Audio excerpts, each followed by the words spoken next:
I am so excited to introduce our guest today, Adrian Brady-Cesana, and he is from Buffalo. So excited to talk to someone from the Great Lakes area, probably a Bills fan. We didn't talk about this beforehand, and they're having a great season, by the way.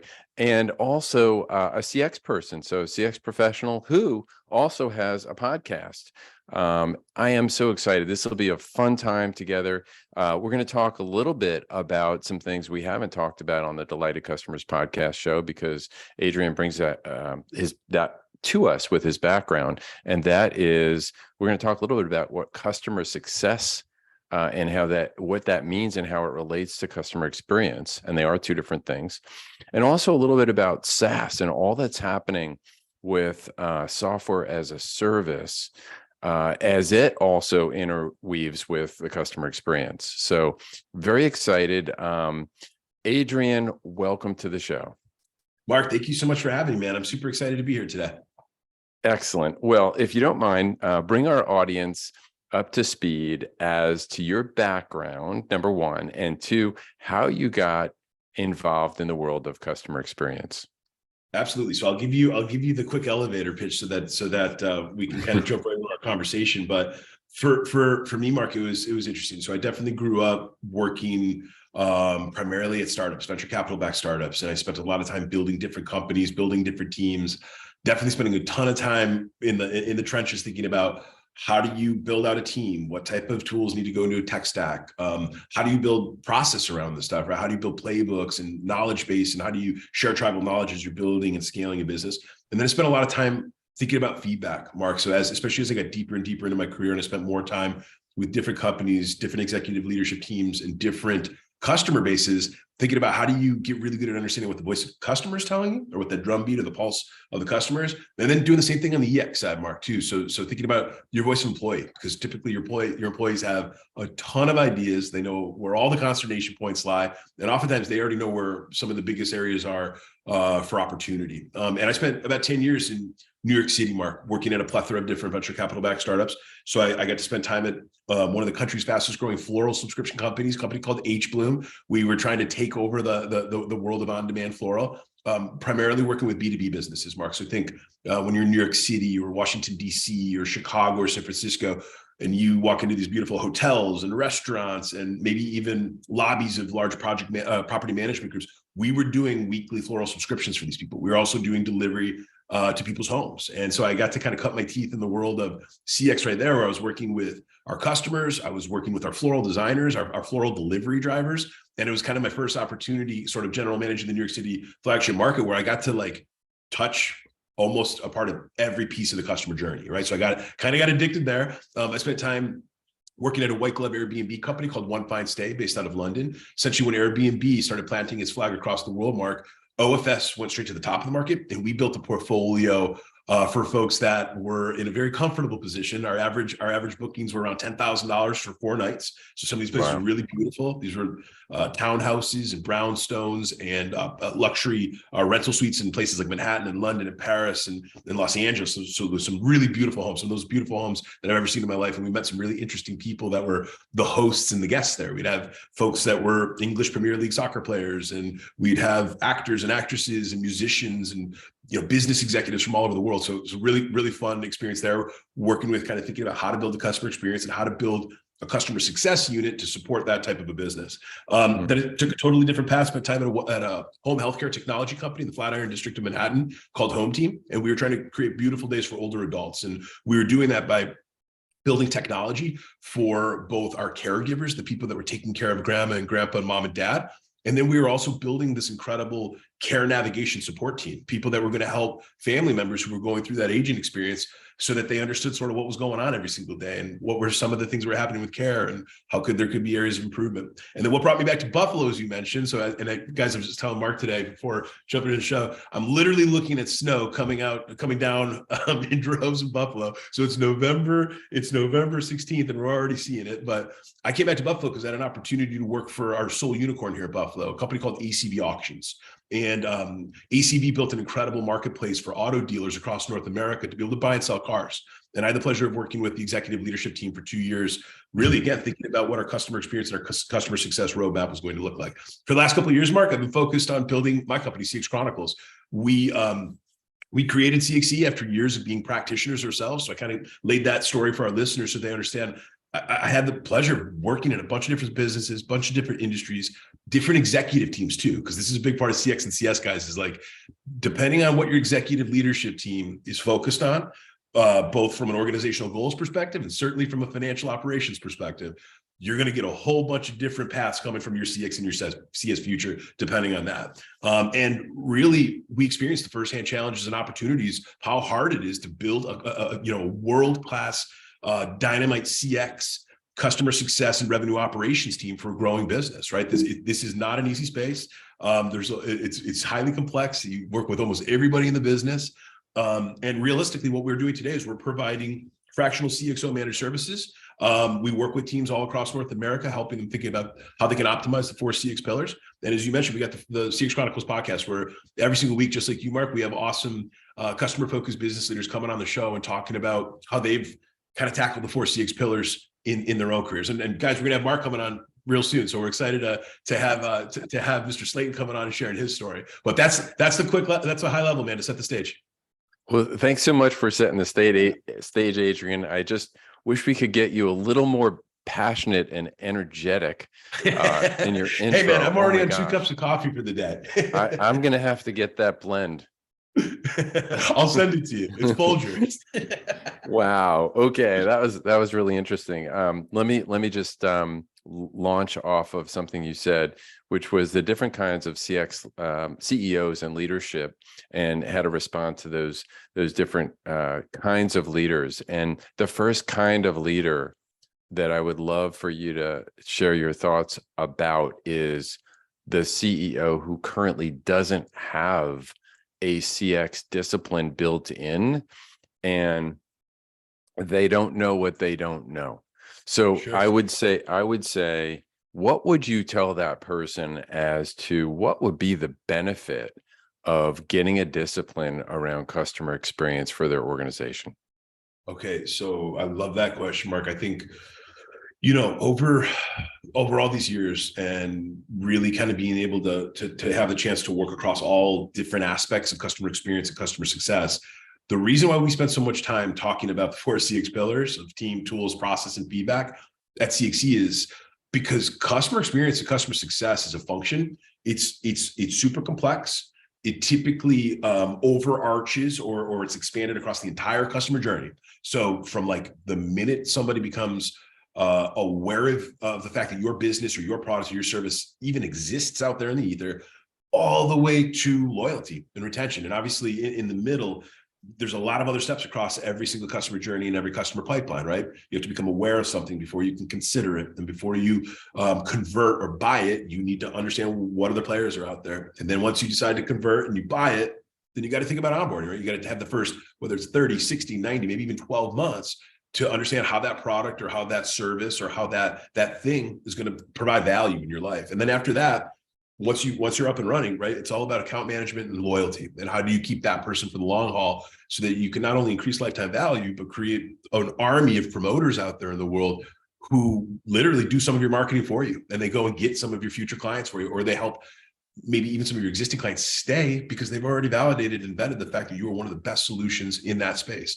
And when I talk about the CX and the CS space being complex, people forget, Mark, and for a CEO that maybe is new to this, or maybe a CEO that has got a growing company, they're trying to figure out sales, number one, how do you got new sales coming in constantly? They're trying to think about their team development, number two, and they're constantly trying to think about how you can keep a great team, really kind of doubling down on all the good things that are happening. But CX and CS involves many different areas. There's customer success management. There's professional services or product implementation. There's knowledge management for your products and your services. People need to know how to use your products and services to be able to understand the value they're receiving from it. Then you get to some more of the operative type of thinking, right? You get into the customer or the technical support, and then you get into your retention and your portfolio optimization. So thinking about how your team's going to do upselling and cross-selling, how you're going to do renewals. And this is a big part of customer success, Mark, right? Where you see so many companies doubling down and investing on expanding their customer success teams because they understand it's going to drive retention and it's going to drive net new revenue from your existing customers, which is frankly much easier. And then there's all these other benefits, right? You're lowering customer acquisition costs. You're theoretically amplifying the number of promoters that you got out there in the world. And all that kind of leads into who backs all this is customer success ops. So there's a lot of different things that go into building a world-class CX and CS organization. And at CXC, what we really try to do with our clients, and certainly what we do with our community every week, Mark, with the email and with all the folks that are consuming our content right now, we tried to break that into 4 buckets, right? How are you thinking about your team? How are you thinking about managing and utilizing your tools, right? How are you building processes? Because every company evolves every single solitary week, man. Minimally once a month, you look back at your company and there's going to be 100 different things that you guys change that month. Some of it's externally for customers and some of it's internally for your team. And then the last part's feedback. And I kind of hit on this earlier, but who in your business is thinking about what the customers are saying and who in your business is thinking about what the employees are saying? So for the CEO that's thinking about why do they need CX or why should they invest in the customer success, the real question is why wouldn't you? The return is far too great. And I think the other thing is this: every company is going to have a different natural evolution or maturation around how they kind of build and then gain the benefit or see the benefit of CX and CS. But the faster you get started, the faster this stuff starts getting mapped, the faster the different calls to action start getting teed up, the faster you see how your team's going to be able to double down. Yeah, thank you for sharing that background, and I agree 100%. As you're talking, I'm thinking about, particularly as organizations scale, right? They start growing, then silos form. They form naturally because each area of the business is focused on their area of the business, and those silos can get in the way of outstanding customer experiences. And so, as you grow, who is going to advocate for the customer if you don't have a CX advocate or CX person or an organization helping you either as a fractional, as you describe, or as an outside consultant, or even helping you to say, here are the things you should have in place, your CX roadmap, if you will, that you keep checking in on and ensuring that from the top to the bottom of the organization, we're advocating for the customer, right? Yep. 100%. Yep, absolutely. And Mark, wait, to just add to that really quick, this is why we're constantly talking about CX and customer success. It's a team sport. I would argue one of the biggest gains that any company in the world is going to get from investing and accelerating their CX and their CS efforts. It's what you said, Mark, is like, as a company grows, as a team grows, as a customer base grows, the silos definitely are going to form. I would say CX and CS is one of the easiest ways you can minimally build bridges or start doing plumbing and electrical wiring, where you're at least connecting the silos.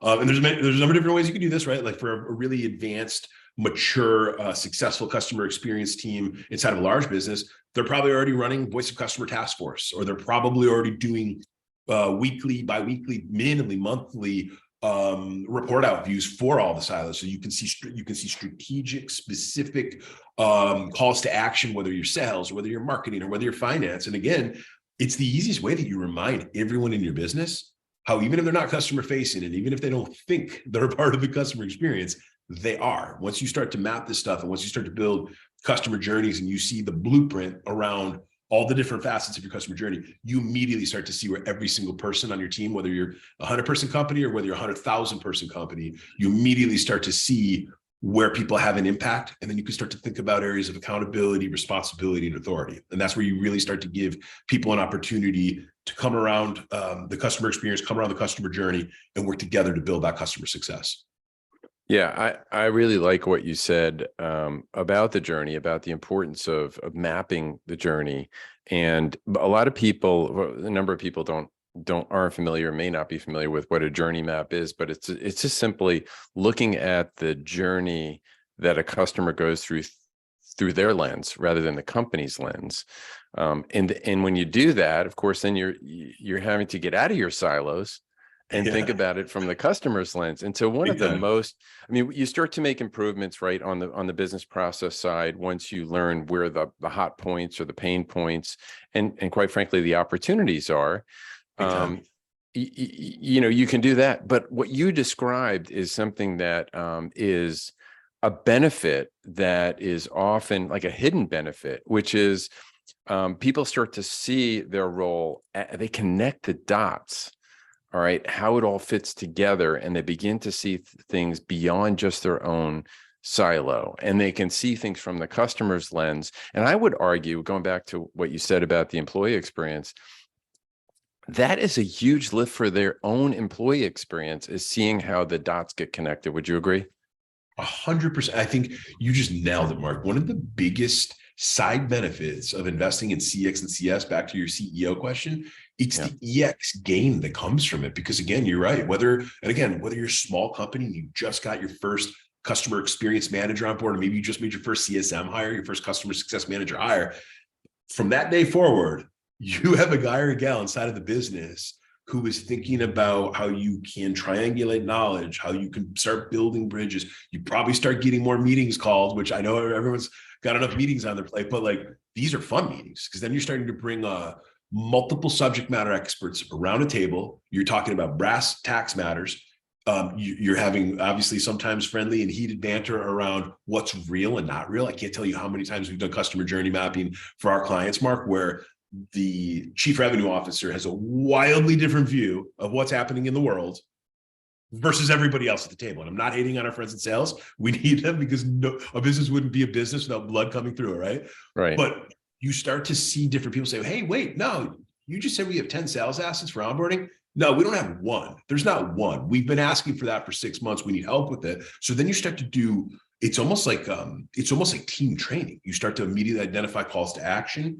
You start to see which people are going to own those CTAs, right? Is that a sales and marketing thing, or is that a customer success thing, right? And then you're starting to plot, you're starting to lay out all these different opportunities like you just suggested, Mark, where your team can now make some bets on which of those CTAs are going to have the highest ROI, right? Because we're all constrained with time, we're all constrained with energy, we're all constrained with money. But CX and CS is one of the biggest, easiest ways that you can have an embedded piece of project management happening within your business on a daily basis, thinking about not just the customer, but also the employee. And you're absolutely right, where I think what we'll see, especially as maybe teams get a little bit leaner over the next few years, right? We're all reading the same stories about our wonderful global economy and all the things that are happening out there in the world. And I want to take an optimistic approach. I still think it's an incredible time for the right types of businesses to be building and growing and scaling. Yeah. But now more than ever, I do think that the EX piece is going to be where A players, they're going to, when it comes time to figuring out who they want to work for and where they want to be and where they want to be employed, I do think that A players are going to really want to make sure that there's something happening on the EX investment side with the companies that they're going to be thinking about joining. So I think it could be a win-win for all. I agree. And I'm hearing more and more about and reading more about the EX piece of it. And especially with great resignation and we're hearing about some layoffs. I mean, in that recruiting, staffing, that world, that's going to be, those people are earning their pay right now. Yes. It's a hard job. So when we talk about EX, we're talking about the employee experience, how we could lift that up. And if you don't mind me kind of going into that a little deeper right now. Sure. I agree 100%. It is table stakes to have the salary and the benefits and the work environment. Those are just table stakes to get good employees. Like you've got to have those. And you know what those are. I mean, that you can figure out what those are for your organization, like what makes the appropriate sense, right? But what I'm going to dive into here, maybe it's a little risky to talk about, is that I think there's an opportunity missed in enriching the employees by connecting those dots, by allowing them to really see, visualize, feel, recognize, and reward how everything fits together, how their job is making a difference in the lives of the customers that your organization serves. And I think that's an itch that needs to be scratched. I'd love to get your thoughts on that. I mean, I couldn't agree more. I think that number one, when you want to think about one of the simplest ways of starting your CX in your CS journey or your investment or your team or your department, right? The first place you probably can start anyway, if you go hire one of the best vice presidents of customer experience or customer success in the world, he or she, what they're going to start, every single one of them, they're going to start with their 30, 60, 90-day listening tour with who? Your employees, number one, right? Because you've got to start with the people that know the business, know the space, they know the willy and the where. They know what makes customers tick. They know what makes customers heated. They already know what makes customers thrilled and elated that they're in your life, right? And then the next piece is just, and I'm going to go back to kind of the 4 CX pillars, but like I ask this question every single week, Mark, to our guests in the CX Chronicles podcast. I say, what is one of the most important pillars? What do you view as one of the most important pillars? Like it's 99% of the time people say team. And teams comprised of your employees, right? And the thinking here is that like the reason why you're seeing so much out there in the world about the importance of leveraging EX and employee experience, employee engagement, these are the people that are going to retain your customers. These are the people that are going to upsell and cross-sell your customers. These are the same people that are going to build your product, improve your product, iterate upon your product or your service, right? So it's almost imperative in today's world to start thinking about, and a simple starting point could just be, how often are you polling your employees? How often are you just getting a sense or a pulse check around what's good, what's bad, what could be done better, right? And I know, look, I get it. A lot of people, it takes until you have a more robust, mature customer experience, or maybe even an analytical team that can help with polling and sampling and understand sort of what this stuff looks like. But it can also be as simple as just on your next all hands, getting raises of hands or getting yeses of no's on some of the big hairy items that you're thinking about as a company, right? But I think it's critical, man. And I think, again, I really mean it, where I think as the great resignation and the great migration, and certainly over these next 2 years, if companies are going to get slimmer, theoretically, the job place is going to get a bit more competitive. But I still believe that the A players are going to be, what's going to be imperative is that they're working for companies that are thinking about this stuff. I know on some people, I had a guest recently on the show, Jay Bear, who talked about, in times of downturn in the economy, sometimes executive teams don't need to worry about it as much because realistically, there's less jobs. There's more people looking for jobs. They've got the upper hand. But I think what COVID showed the whole world, man, is people, both consumers and employees, our expectations have shifted dramatically, right? We've got wildly different expectations of what the new normal is going to look like. And I think that people are going to want to work at companies where employee and EX and just the way that employee engagement is thought about is going to be one of the big reasons why somebody wants to work at a company. And then the CX and the CS, it comes after that, right? So it's almost like tipping things on your head and almost starting with the EX side before you start building world-class dynamic CX and CS. Yeah. Yeah. Well, and a couple of times, Adrian, you have mentioned CS, which I know stands for customer success. So if you could, I've done a number of podcasts now, and that term hasn't come up yet. And I've had a lot of CX practitioners, professionals, et cetera. But it's something I've heard, but other people may not be familiar with. So tell us what the definition of it is from your perspective, and also like what applications are best suited for customer success or customer success management. Sure. So I think at a very high level for most businesses, customer success starts typically when sales has done their job, right? They got a new customer, they've brought them on board. Some companies, customer success actually starts at onboarding. So it depends. So I'm going to start off with the fact that depending on your business or your product or your service or your executive leadership team's appetite, customer success is really there. If the deal has been closed, the customer is now on board, the customer is ready to start using or consuming our products or services. And when I think about customer success at a very high level, some of the best CS teams and leaders that are out there, they're thinking about how their customer success managers can be proactive with their customer portfolio. They're thinking about customer goals and success plans, meaning, look, because the best CS in the world is like, if you can get to the point where your CSM literally understands his or her customers' problems, now you just became invaluable. I don't care if it's a piece of software or if it's a monthly service, but when you start getting to the point where you're literally helping your customers do a better job of managing that customer portfolio, that is, no one's arguing with the value that you're getting from that. So customer goal and success planning and achievement and tracking is a huge part of customer success. For many of our SaaS friends, It's about driving product adoption and driving your time, increasing or improving or just showing your customers the time to value. So like if you think about some of our SaaS friends, Mark, it can be the first 30 or 60 or 90 days of making sure, do you know how to use the tool? Did you know about these different features? Did you know about our community where we've got 1,000 FAQs that before you think that you might hit a blocker, here's what our other 500 users dropped into our community base, right? So like, it's also about showing them the lay of the land and showing them all the information that your company and your team has already aggregated for them to be able to understand, how to use the product or the service.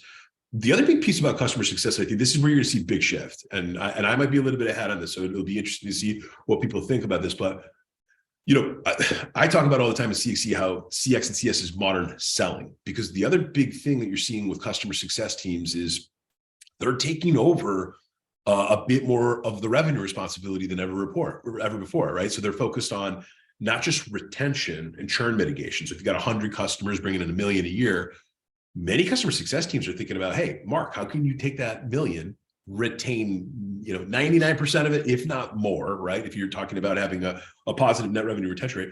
And Mark, we want you to add maybe 10% on top of it each year, because if you're touching all those customers, you're doing your regular check-ins, you're adding value, you're making sure they understand the product and the service better than anybody, they're going to, number one, there's going to be an opportunity for upsell, cross-sell, or you're going to get customer success qualified leads. And you don't hear enough CROs talking about this yet, man, which is like, if you want one of the best leads that you can get, it's when your customer success team, through their points of contact, finds the next 10 qualified leads through their networks. They're already using the product. They already know how it works.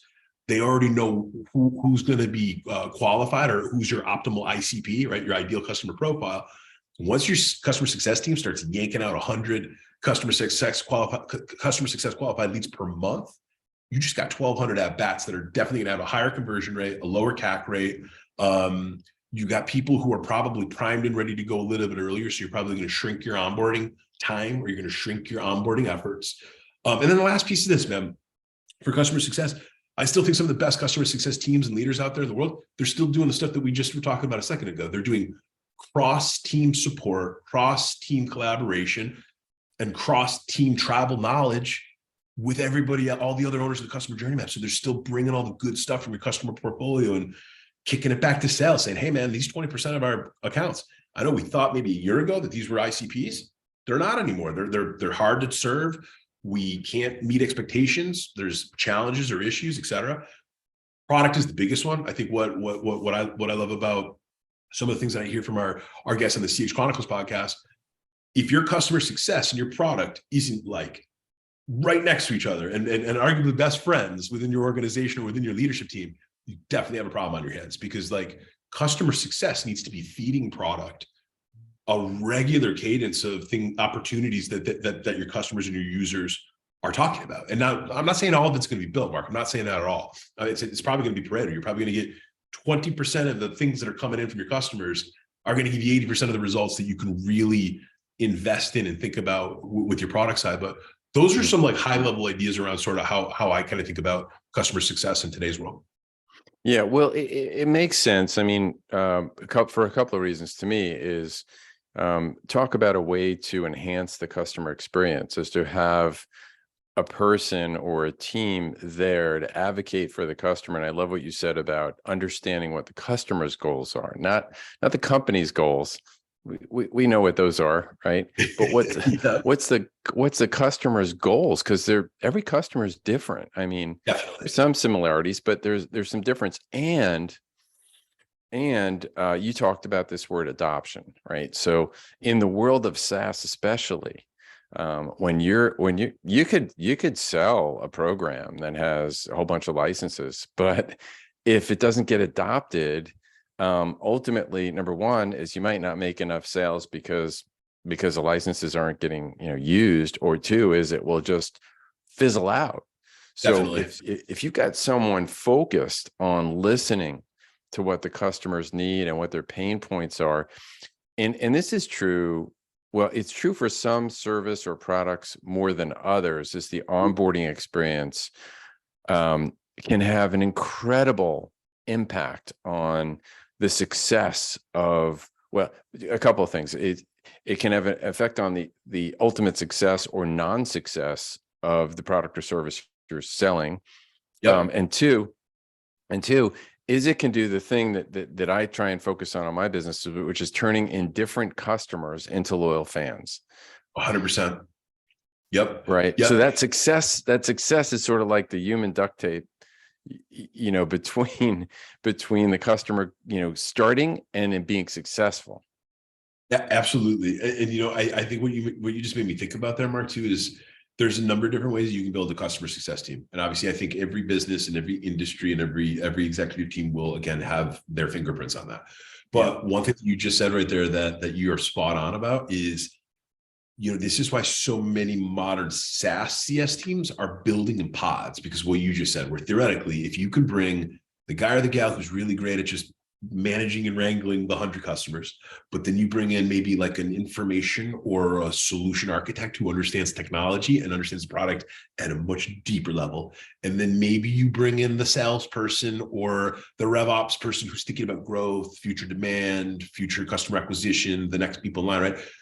And then lastly, product. You bring product into that, and you got like a little 4-person powerhouse pod that you're not just having 100 customers looked at with the CS angle. You're having the customer success angle looked at the product angle, the revenue angle, maybe marketing sits in there somewhere with the RevOps side or the demand generation side, because then they're going to be able to think about, wait a minute, if 80% of the people are thinking about it this way, we're going to change next quarter's messaging and stories just a couple degrees to a different direction to see if it accelerates or it fuels growth, or to see if it accelerates or fuels conversion or future demand. And I think the last piece of this, though, man, going back to the EX part, and not to make this all about EX, but it is becoming a super popular part of CX, which is people love being in companies like that. When you can be in a position where you get to have some of your fellow coworker on the DevOps team rubbing off on your customers. You think of yourself as a customer person or as a service person or a supporting person, right?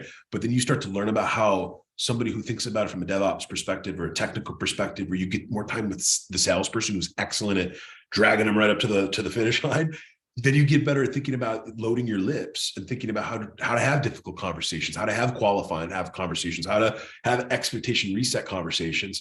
And there's something about that right there too, Mark, that really begins to fan the flames of how you're investing in fueling the EX growth and the EX development as your business scales into the future. Yeah, and I could tell, Adrian, one of the things I like about you is you are, because I started off by asking you about what would you say to the CEO, and the way you're framing it out does both, right? It does both. You're talking about the customer experience, you're talking about the employee experience, but you're also framing it in terms of, why should I care as a CEO?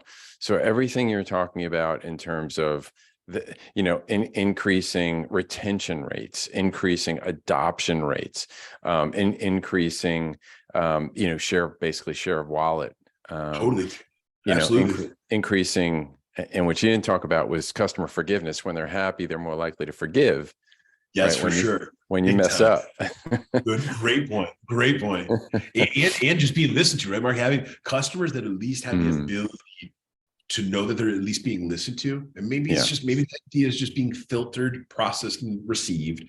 But when customers know that not only are they going to give feedback, and then it's going to get put into a queue, it's going to be assessed, it's going to be thought about with not just Adrian, the CSM, but like a team of SMEs who are looking at this from a holistic perspective. Customers love that. Pioneering customers, especially, that's a big part of why they take risks with new companies. It's a big part of why they'll go use a startup that's trying to disrupt an antiquated space.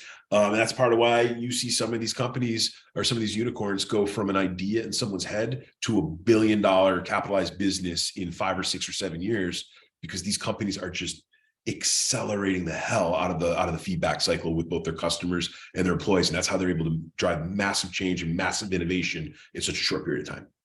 Yeah. So, and just to add on to that, it's not just about getting the feedback and getting the insights. It's about having a systematic way to act on that feedback 100%. and those insights, right?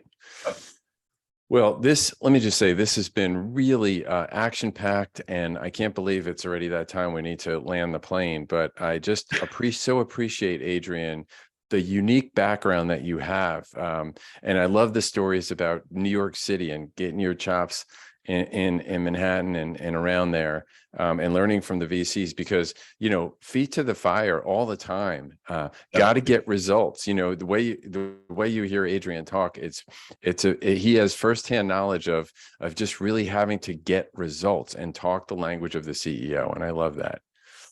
Yep. No, I appreciate that, Mark. And I think that's why this is one of the coolest spaces in any business, is because of what you just said. Like, we are the hub of so much of the growth, the innovation, the product development. And this is why I think that this space, customer experience, customer success, is going to be an incredible professional space for customer focused business leaders to be a part of over the next 10 years. There's no question about it. Well, this was awesome, Adrian. You're a cool dude. I know you have already shared your goal to get a second home in Florida, so you don't have to freeze out on the lake there, which is one of the smartest things I heard you say. Snowbirds pre-40, Mark. That's the goal for me and my wife. That's the goal. Hey, if the folks listening to the show would like to get a hold of you, what would be the best way for them to reach you? 100%. So first of all, Mark, thank you so much for having me on the show, man. It's been my absolute pleasure. I love what you're doing with the show. We've had some incredible guests, awesome storytelling, awesome nuggets of wisdom in all of your episodes. So I'm just thrilled to be here. If people want to learn more about me, obviously start with LinkedIn. Adrian Brady-Cesana, LinkedIn, super active there. Always networking and meeting with other customer focused business leaders. So you can find me on LinkedIn. And then second of all, definitely check out the CX Chronicles podcast. Again, like I said, we're going to have Mark on the show in the upcoming weeks ahead. So we're super excited about that. But, we're almost to 200 episodes, Mark. So over the last several years, we've had hundreds of conversations with customer focused business leaders from across the world. And we think that we've cataloged an incredible wealth of knowledge around how these different people think about the 4 CX pillars. So every single week, we're talking about team, tools, process, and feedback. And we're giving our listeners ideas for how they can build their team, build their tech stacks, build their playbooks, and really get excellent at the feedback part that you just mentioned, right? Where you can act on your feedback. So check out the CX Chronicles podcast on your favorite podcast player. And then lastly, check us out at cxchronicles.com, right? So easiest place to learn about what we're doing for our clients with our CX, CS, RevOps as a service, and then our CX and CS focused strategic partners is checking out the website. We're always down to chat with people, always down to figure out how we can help, man. And obviously always down to meet with other folks in the CX and the CS space. Excellent. Adrian, thank you so much for being on the show. Thanks, Mark.